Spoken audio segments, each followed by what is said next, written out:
अभिनंदन राम कथा में राम नाम के प्रेमियों का चित्रकूट के वनों में एक नवल भोर हुई। आज आस का दीपक राजा जनक की ओर सभी अयोध्यावासी के प्रेम भाव को जो दर्शा रहा है कि ऋषि वशिष्ठ जी कहते हैं, हे राजन, जैसा आपको विदित है, आज अयोध्या नगरी एक धर्म संकट में जो फंस गई है। एक और राम की मर्यादा, दूसरी ओर भरत का निश्चल प्रेम, दोनों ही भाई। कैसी जीत आपस में इन दोनों की और कैसी हार। अतः आप जैसा भी निर्णय करेंगे, जो भी आपका न्याय होगा, हम सभी हृदय से स्वागत करेंगे। कि रघुवीर हाथ जोड़ निवेदन करते हैं, हे नाथ, अब आप ही हमारे लिए पिता के स्थान पर हैं। अतः आप धर्म ज्ञाता हैं और मेरा विश्वास है कि आप उचित ही न्याय करेंगे। कि भरत भी अपने हृदय का हाल अपने धर्म पिता के समक्ष रखते हैं। हे पिताजी, आप राजा भी हैं, ज्ञानी भी, आप ऋषि भी हैं। आप जो भी न्याय करेंगे, मेरे हृदय के भाव, मेरे प्रेम को परख कर ही करेंगे।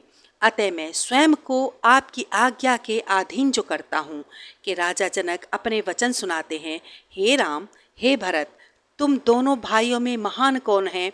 स्वयं ब्रह्मा जी भी आज असमंजस में पड़ जाएं। यदि एक और धर्म, पथ, मर्यादा की सीमा है, तो दूसरी ओर प्रेम भाव की परिसीमा। परंतु ऐसी विकट परिस्थिति में मैं भगवान शंकर को प्रणाम कर उन्हें साक्षी मानता हूँ। वो जैसे भी उचित विचार, उचित प्रेरणा मुझे प्रदान करें, मैं अपने विचार सबके समक्ष रखूंगा। हे राम, ऐसी धर्म के प्रति दृढ़ता, पितु भक्ति देख देवता भी तुम्हारी आज वंदना जो कर रहे हैं। धर्म ही ऐसी शक्ति है जिससे ये तीनों लोक उज्जवल हैं। परंतु प्रेम एक ऐसी निर्मल धारा, निर्मम धारा है जो किसी के बंधन से नहीं बनती है। वो तो स्वयं के बंधन में सबको बांध लेती है। प्रत्येक धर्म से भिन्न है। निस्वार्थ प्रेम प्रत्येक धर्म से ऊपर है। प्रेमवश हो विधाता भी अपने सभी नियम दायित्व एक और रख भक्त के आगे प्रेमवश जो हो जाते हैं। इसलिए इस क्षण यहाँ जीत श्री भरत जी की होती है। परंतु प्रेम सदा ही देता है, लेना उसका भाव नहीं। इसलिए श्री भरत, तुम अपने स्वामी को किस प्रकार प्रसन्न कर सकते हो, उन्हें क्या दे सकते हो? तब श्री भरत कहते हैं, प्राण से बढ़कर तो कोई वस्तु नहीं महाराज। मेरे प्राण तो मेरे भैया हैं और मेरे प्राण ही मेरे भैया के लिए समर्पित हैं। तब राजा जनक कहते हैं, प्राण देना तो बहुत ही आसान है, परंतु अपने प्रेम के लिए जीना बहुत कठिन है। अतः स्वयं को सिद्ध करना होगा। अपने स्वामी से पूछो, वो किस प्रकार तुमसे प्रसन्न हो सकते हैं, वही अपना जीवन मार्ग बनाओ। श्री भरत अपने नाथ के चरणों में गिर पड़ते हैं, भैया आज्ञा दें, मैं किस प्रकार आपका मन जीतूं?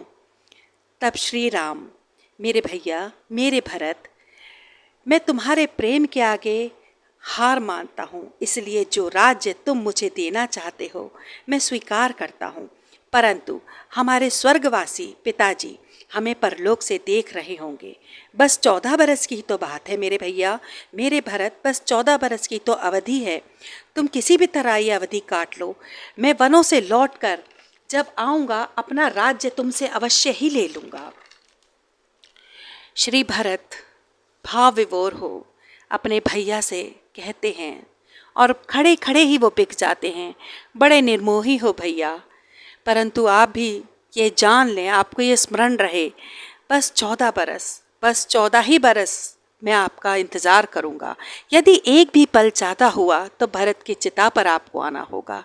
ऐसा सुन राम भाव विभोर हो जाते हैं, अपने भैया को, अपने प्यारे भरतलाल को अपने हृदय से लगा लेते हैं।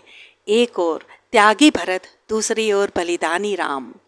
राम कथा को देते हैं यहीं विराम। नतमस्तक समस्त सारस्वत वंशज, आप हमारे चैनल को लाइक, सब्सक्राइब, शेयर करना ना भूलें। आधार एक कदम आत्मीयता की ओर। जय श्री राम।